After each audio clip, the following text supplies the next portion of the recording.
Hello and welcome to Sansad TV. You're watching Viewpoint with me, Frank Rausan Pereira. Well, the Indian Met Department forecast above normal rainfall in the upcoming southwest monsoon season, offering new hope for the country's agriculture sector.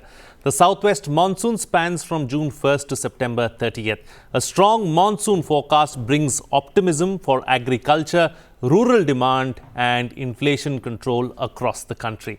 In this edition of Viewpoint, we will analyze what the strong monsoon means for agriculture and the economy. Joining me on the program today are Professor Ramesh Chand, member NITI Aayog. Also with us is Dr. Devesh Chaturvedi, Secretary, Department of Agriculture and Farmers Welfare. Thank you to both my guests for joining me on this edition of Viewpoint. Professor, let me start the program with you first. The Met Department has predicted a strong monsoon this season or this year. Is it time for us to cheer or is it too early? Monsoon has three dimensions, but out of those three dimensions, the most important is what will be total quantity of rainfall. The other two are what is the distribution, and the third one is what is the timing. So, as I said that out of these three, the most important is what is the total quantity of rainfall. So, in that sense, this is a first very positive signal about shape of things to come as far as water is concerned, which is most important for determining what will be the likely output. Absolutely. Mr. Chaturvedi, let me bring you into the picture as well. As far as a strong monsoon is concerned, what kind of an impact is it likely to have on agriculture? And not just that, when agriculture does well, the economy as a whole does well as well. We're looking at rural economy, we're looking at inflation and so many other aspects that are interlinked. So, as mentioned by Professor Ramesh Chandji, that this forecast of above normal monsoon is certainly will bring cheer to the farmers and also to policy makers like us, and including the other stakeholders of the sector, because firstly a good monsoon means that even in the rain-fed areas there will be a good availability of irrigation of irrigated water, which will increase productivity, and then cost of irrigation also reduces because dependence on diesel and electricity for underground water based irrigation reduces if the monsoon is good, and the reservoirs get recharged, which helps the Rabi season also. So, in all the three aspects, we can say that a good monsoon forecast is certainly will be very helpful in terms of agriculture productivity, and also reduce inflation if the productivity is good and the sentiments will be positive.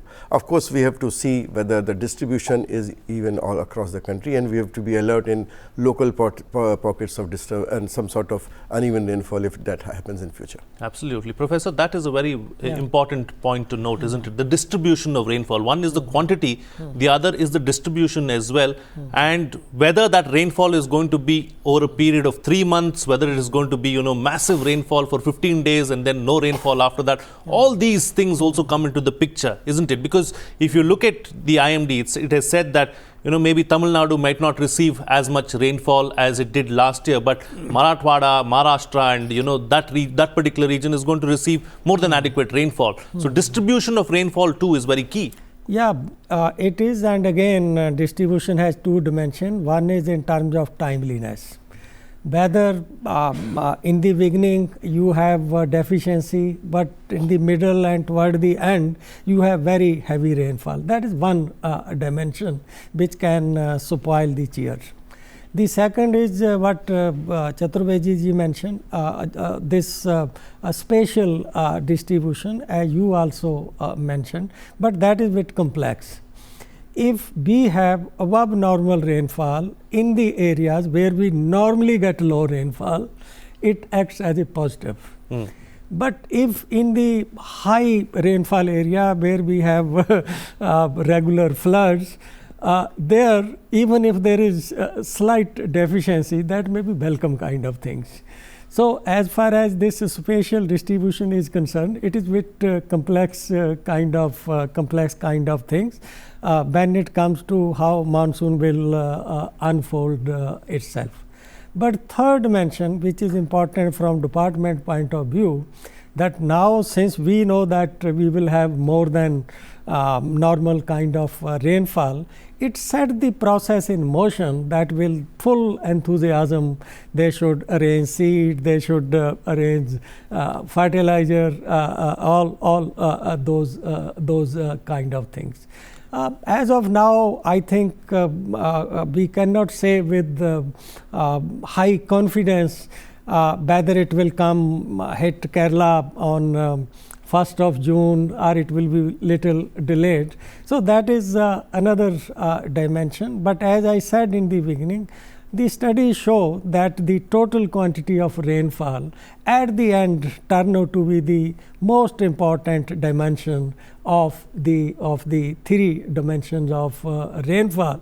That if rainfall is above normal, even if there is slight deviations in terms of this temporal distribution and geographic distribution, it can compensate that to some extent. Absolutely, absolutely. All right. Let me go back to a point that you were making in your opening remark, Mr. Chaturvedi, and a point that the professor is making as well, and combine them together and try and get a question out of that. One is, of course, policy makers. How do you prepare when you already know that there is going to be good monsoon? How do you prepare for that? And as far as the department is concerned, what's being done so as to ensure we maximize this opportunity that is likely around the corner? So one of the key aspects of our planning is that we are able to provide the essential inputs to the farming community in time. So it starts with the fertilizers. So we have already made our plans of the main fertilizers, which are the NPK fertilizer, urea, DAP and other fertilizers.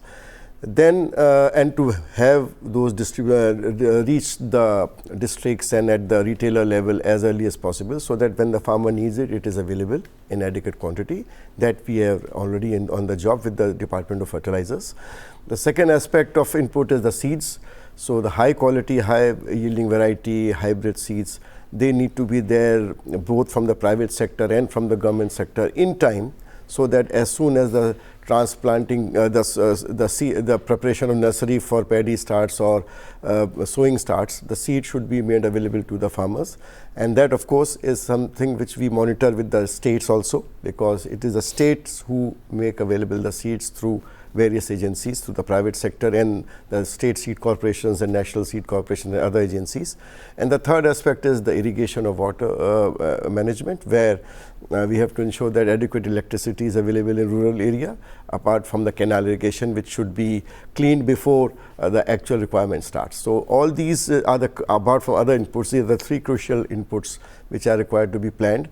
And then based on the type of coverage which goes on, we have to ensure that the procurement systems are well in place in time, so that whatever is produced by the farmers gets adequate marketing support, adequate pricing is available, because a glut or a bumper harvest will also have give challenges of price realization for the farmer. So that we have to take care also. Yeah, it brings with it its own set of challenges and problems, so that needs to be taken care of as well. The ball is set in motion. We are getting prepared. We are getting set for the strong monsoons. Let's see what happens in the few weeks to come. All right, Professor, let's widen the scope of the discussion now. When we're talking about rain distribution, we're talking about, deficit or too much rainfall, etc. All this can be put under the larger umbrella of climate change. Now, how is climate change impacting agriculture in our country? If you look at overall, we use the term instability index in Indian agriculture. It has declined. You might have noticed that in last 9 years, after 14-15, we did not have a single year with negative growth in agriculture. That has happened first time in the history of Indian agriculture, that for as many as 9 years, we didn't have a single year when the output was less than what it was in the previous years. So yes, there is a challenge of climate change, global warming, etc. but so far the system is able to counter those effects. It is very important. I am not undermining importance of climate change, but so far we are able to tackle it with three things. One is that science is coming with the climate resilient varieties and practices. And second is that area under irrigation is expanding. And you can moderate to some extent effect of rise in temperature by watering crop, and area under irrigation again in last 6-7 years increased by 1 percentage point every year. That is giving I would say great strength. And third is that preparedness in terms of advisories given by ministry and department, and preparedness in terms of they have district specific contingency plans. So overall, if you just see that in last 9 years we did not have a single year when output has growth has turned out to be negative, whereas if you look at the earlier decade, there was a period when out of 10 in 4 year growth will go negative. Then it reduced to 3, then 2. But if you look at the plot, the graph and look at the growth, there is a remarkable resilience in case of agriculture. But that does not mean, I repeat it, that we should ignore the effect of climate change. We have to address it. But another point I want to add, that today our stakes in monsoon are much higher than what they used to be, say 30 years back. 30 years back our goal was whether we have adequate food to feed our population, we should not have severe shortage of food, that was the main concern. Today we have found that in last 10 years agriculture has played a remarkable growth of driving growth of Indian economy. I in fact in my writing just mentioned that 4% growth in agriculture we should consider as a new normal. It is no more that we are stuck with 3%, 4% growth is new normal, and agriculture has very ably contributed toward goal of Viksit Bharat. But we have to continue with that.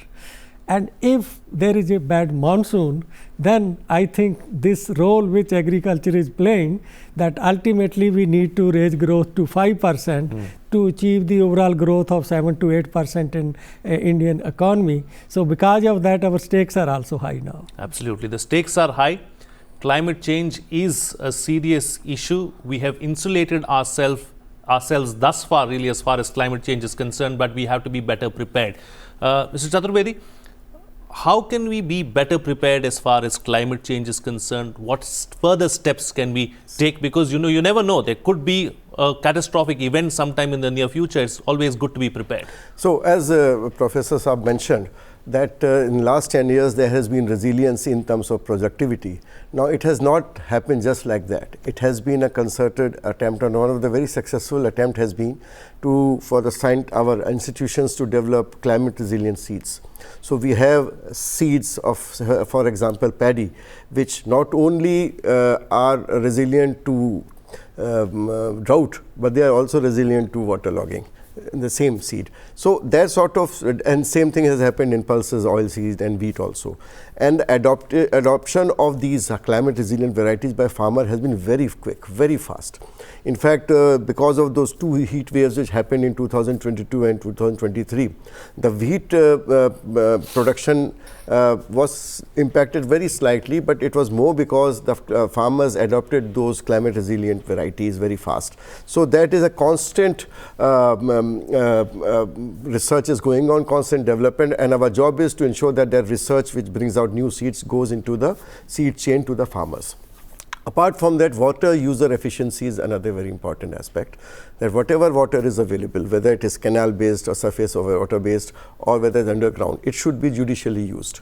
And therefore we are running a micro irrigation scheme under which we are incentivizing farmers to develop irrigation through sprinklers, through other macro irrigation systems like drips, and that has also been taken very fast. In many of the states have done very well, and some other states are also picking up. So water use efficiency is the second aspect, and the third aspect is to ensure that more and more rainwater is harvested during the monsoon season. So we have ponds, we have check dams, and all those schemes which have come, rejuvenation of rivers through Manrega and other schemes. Those have helped a lot in ensuring that whatever water comes down gets cached and reserved for use in irrigation both in Kharif and Rabi. Apart from that, there are other measures of climate resilient agriculture.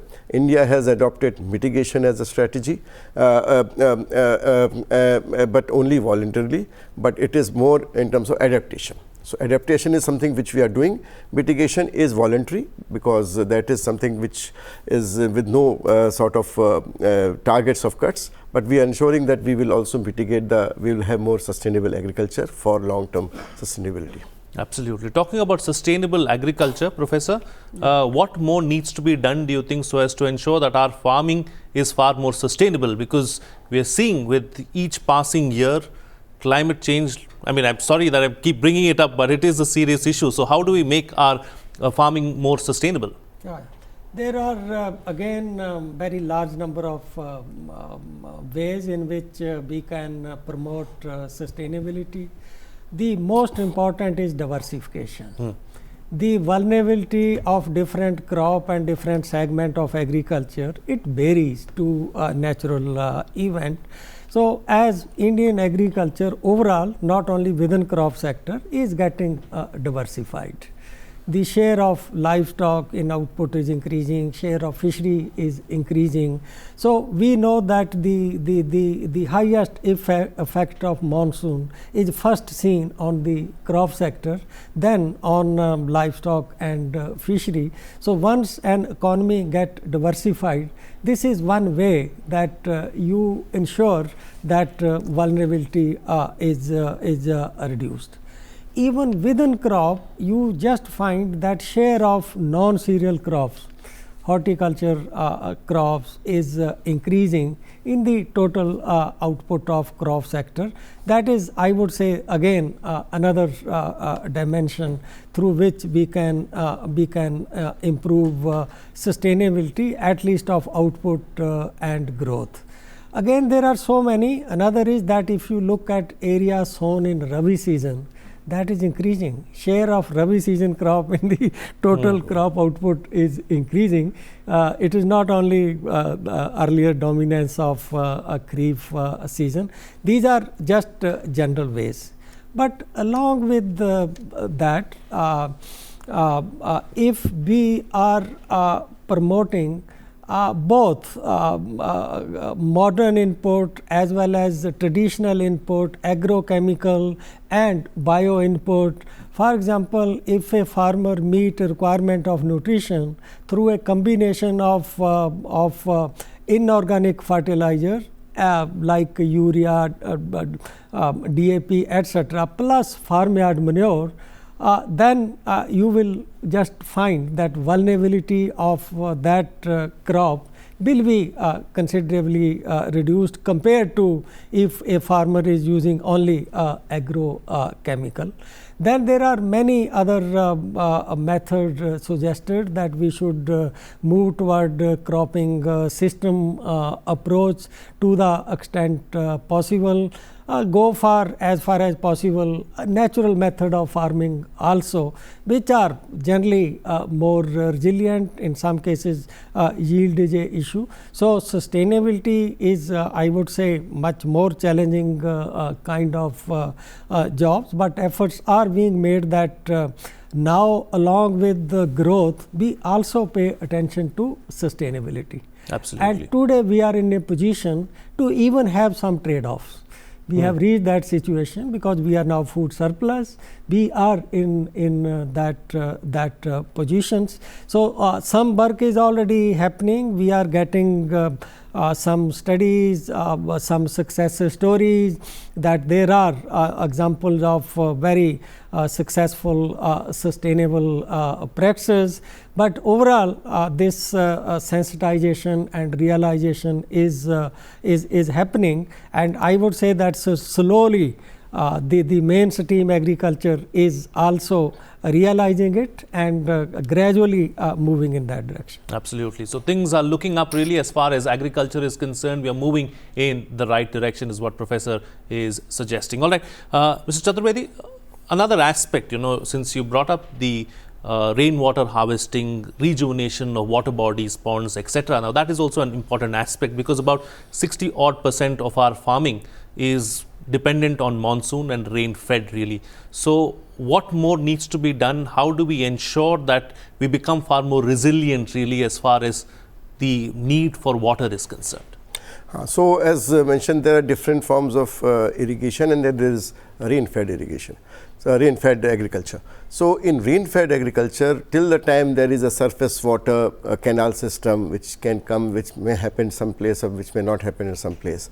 So what is required is that, as the what concept of catch the rain, which has been now multi-ministry whole of government approach is there, where each department is now moving ahead to ensure that the water harvesting structures we are able to develop them in urban and rural areas, which not only recharge the underground water, which is of course to be required, which is requirement of the day, but also ensure that the water is available throughout the Kharif season in case of some prolonged dry season, and then in the Rabi season also. And that under our scheme of per drop more crop under the ministry, we are not only developing macro irrigation systems, but we are also incentivizing farmers to develop farm ponds. And the farm ponds have actually not only ensured availability of water for both the seasons, but it has also increased the diversification through fisheries, as Professor Ramesh mentioned. So those farm ponds are used for fisheries also, and then for irrigation also. And the next second aspect of this whole issue of water is to have technologies which use less water. So for example, in paddy cultivation, we are trying that we go for direct seeding of rice, so that we don't have to develop nursery and followed by its transplantation.